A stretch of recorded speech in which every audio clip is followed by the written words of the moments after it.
Para tanong ba gid.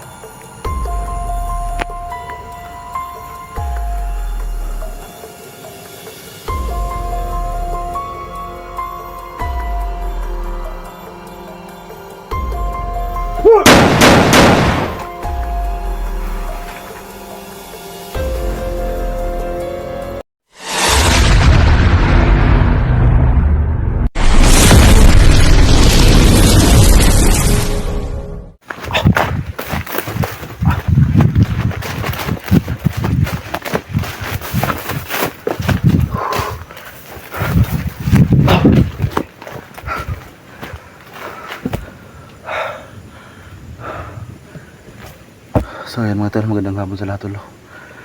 So nagkahiwala kami ni Badan tol kahapon. Kasi nga meron biglang lumusob sa amin tol. So pakisirang video natin mga tol. So sana tol magkita ulit kami tol nila Badan, Dax. Kasi hindi kami titigil tol sa paghanap kay SG-01. Kasi kailangan talaga namin tol na baligtas yung mga kasamahan namin. At sana tol makita ko rin sila Junji, sila Bibiling Will no? So andito pa rin tayo tol sa location SG. Napakaraming mga tauhan ni Suprema mga tol.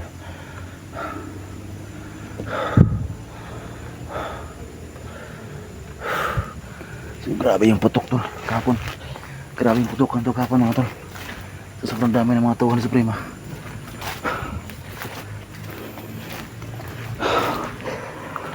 So sana tol ay magkita ko ulit si Badan.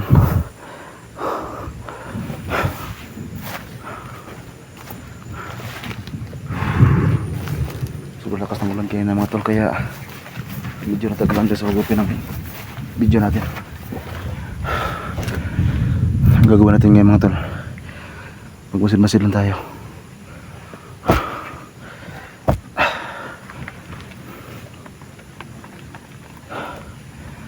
Sana mga tol hindi tol lakas ng ulan.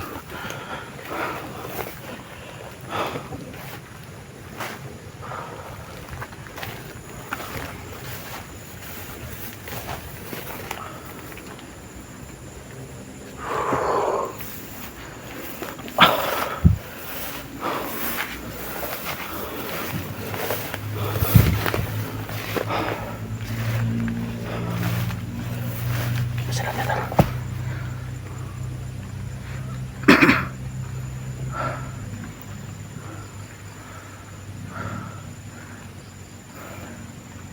Yung may dalang itak kahapon mga tol, sobrang lakas.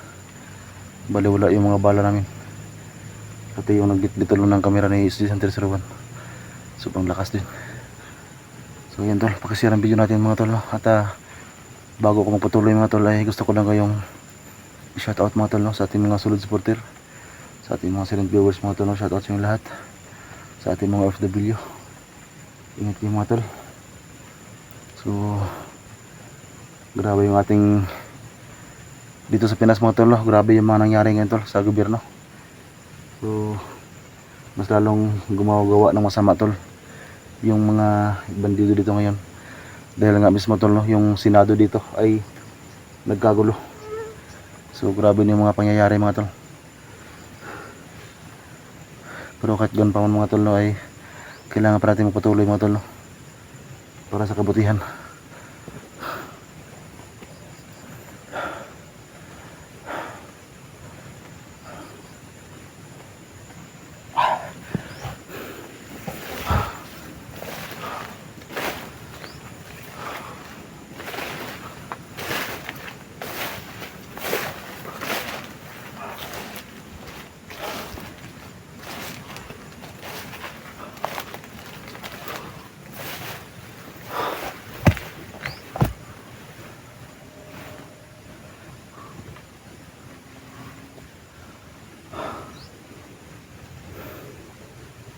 Kailangan tol sureball yung ating galawan dito. Kasi napakarami ng mga tauhan Suprema.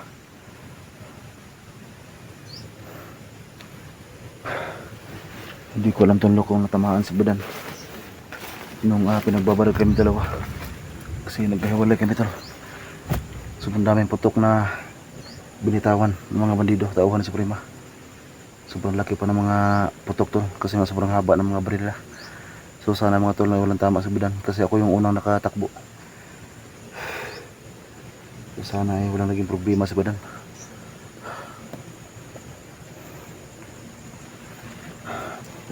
Saka tungkol doon kay Jared mga tol, parang mayroon siyang binubulong sa akin mga tol na gusto niyang tumulong.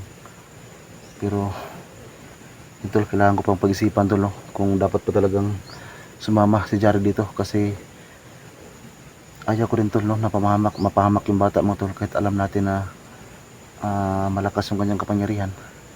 Pero dahil nga tol sa bata pa siya tol, ay hindi siya pwede dito. Pero sige lang mga tol, no, tingnan ko tol, pag-isipan ko ng mabuti, kasi baka uuwi ako tol, no, at kunin ko si Jared. Pero kailangan ko ng pag-isipan mga tol, kasi kagabi mga tol, no, habang nakaiglip ako ay parang mayroong binubulong si Jared sa akin gamit yung kanyang orasyon na gusto niyang tumulong mga tol. Pero hindi ko alam tol, no, kung kaya ni Jared yung kapangyarihan ni Suprema ngayon, kasi napakalakas tol. Pati yung may dalang itak kahapon na nasagupan namin, hindi ko alam tol kung kaya ni Jared na labanan yun. Kasi siyempre tol, alam niyo naman yung galawan ni Jared ay bata pa talaga. Oo, meron siyang kapangyarihan, pero hindi ko alam tol kung kakayanin niya itong mga kalaban naman ngayon. So wala naman sigurong gustong ano tol, na mapahamak yung bata. Kasi ako tol, handle ko si Jared ngayon. So kahit sobrang hirap ng buhay ko tol, pero kinuha ko pa rin si Jared mga tol, no? Kasi alam ko na wala na siyang uuwi na pamilya, kasi nga lahat ng kanyang pamilya tol ay inubos ng mga bandido. So ako tol, hindi ko gusto tol na mapahamak yung bata. Kaya pag-isipan ko muna ng mabuti bago siya papasok sa area na ito. So tara, sama sila tayo. So dandahan lang natin yung boses mga tol, baka maunahan tayo.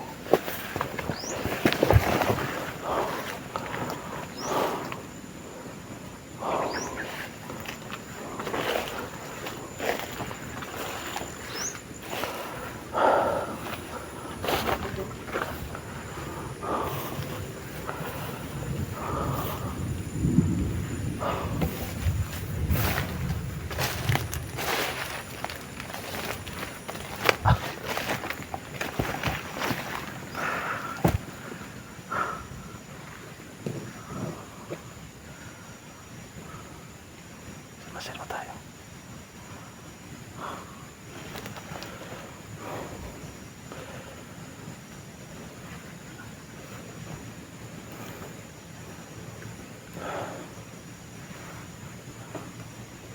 Tol, parang nanibago ko sa area tol. Sobrang tahimik. Pero alam ko mga tol, may mga kalaban pa rito.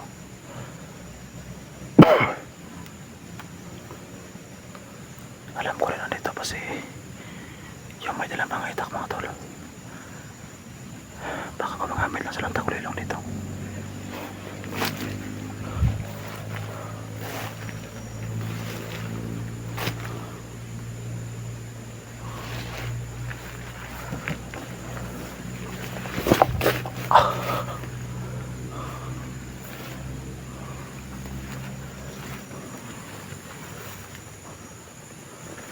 Para may tao na mga tol.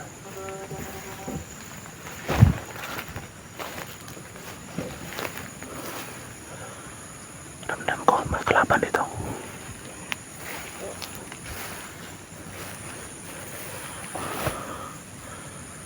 May kalaban tol, yan o.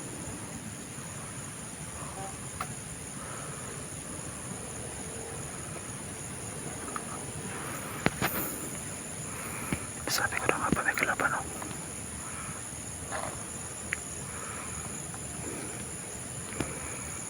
Sila tayo.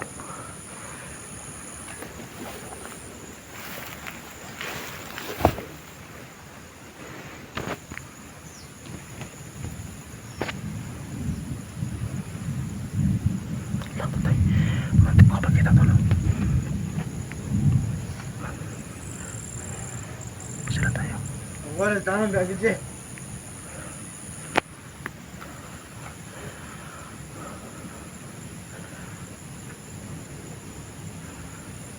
Sila tayo. Ulam ako, sister. Tiyatang sa ulo ni Yawa. Eh, Ang haba ng baril, tol. Ang haba ng baril. kumada, unay!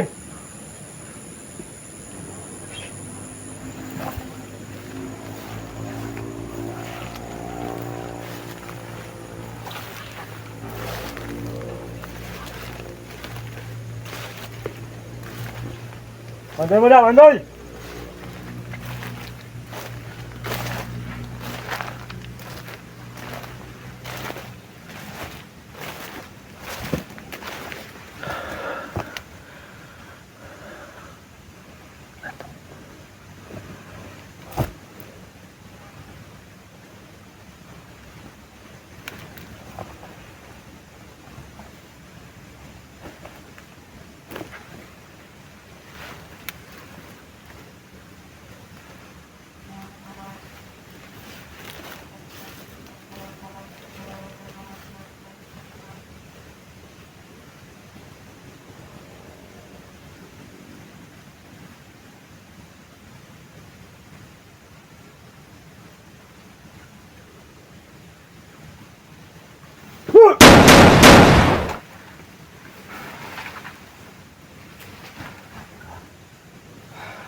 Buti mga tol nakapaghanap ako ng magandang pwesto para hindi na tayo makita. Yan, unahan natin.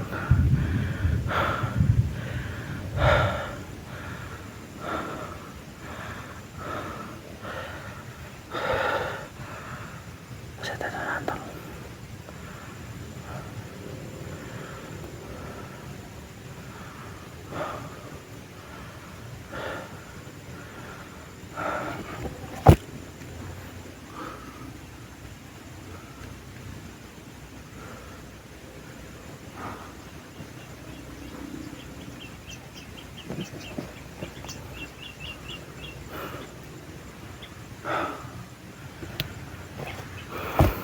Nandun yung may kawayan mga tolo.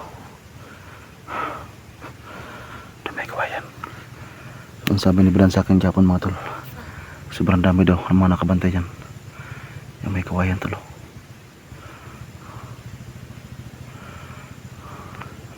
Kailangan natin mag-ingat mga tolo.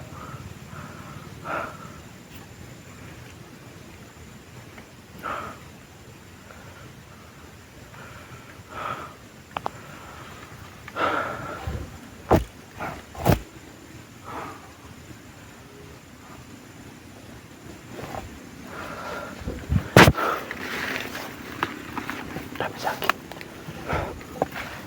So yun, may kawayan talo hindi mo tayo didikit dyan. So, wala pa naman tayong kasama tol. Kailangan natin mag-ingat tol. Kasi ang sabi ng bidan sa akin Japon, sobrang dami ng mga nakapantay dyan. Kasi dyan galing si SD tol. Nung nagkausap sila dito, dyan galing si SD, kinuha nila sa may kawayan na yun.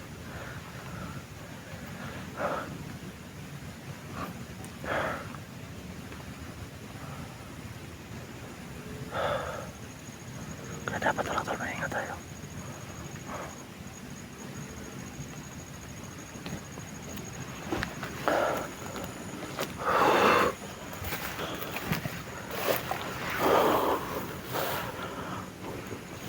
Nasa na kayo sa labad lang yan.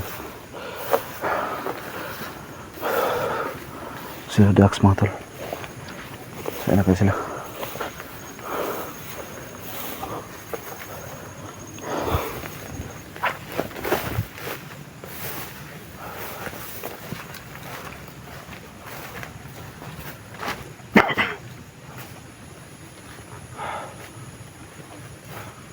Sako tol.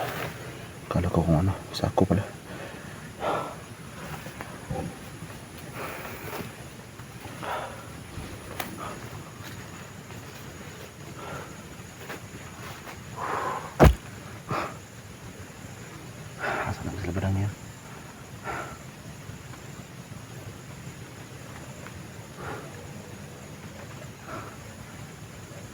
Tol, badan. Dax. Badan. Parang may ulan pa mga tol.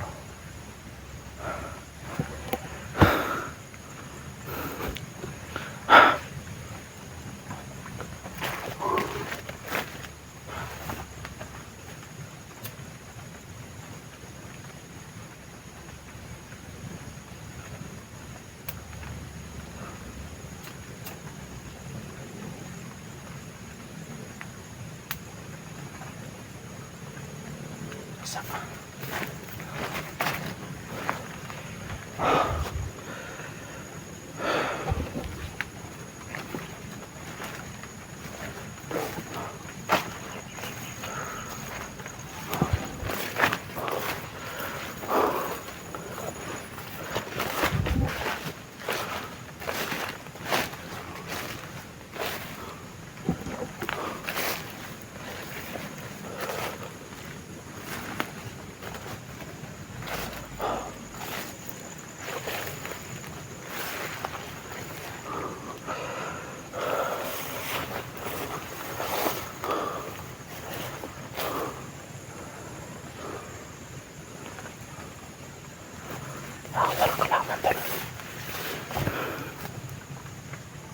Kalaban sa malayo. Ayan o.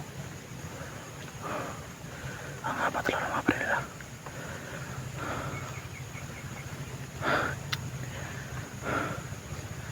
Grabe mga armas tol. Sobrang haba. Masilan tayo tol.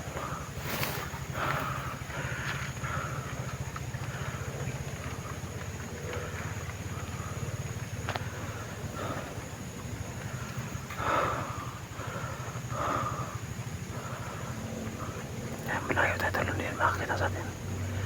Malayo tayo.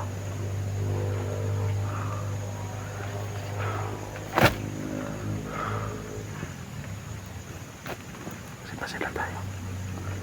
Ang haba talaga ang baril tol.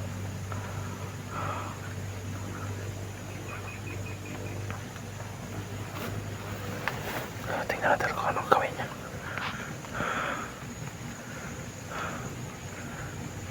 Takas ang armas eh.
Come!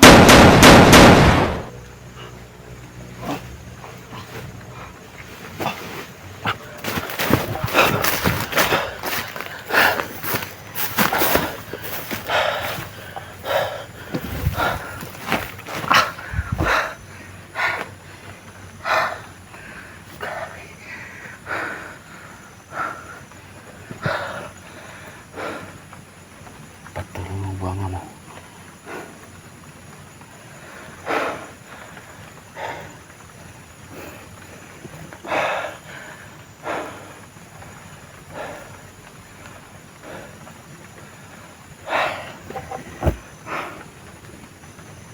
May ulan tol.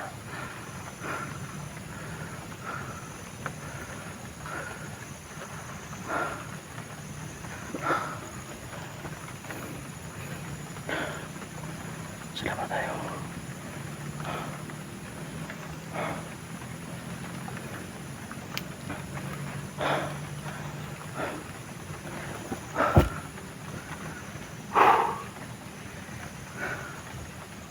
Hindi ko pwedeng magtawag ng samahan tol. Kasi nasa paligid lang sila. Nagbasid lang din sa atin. Yan ito pinintawag dito ng kasamahan.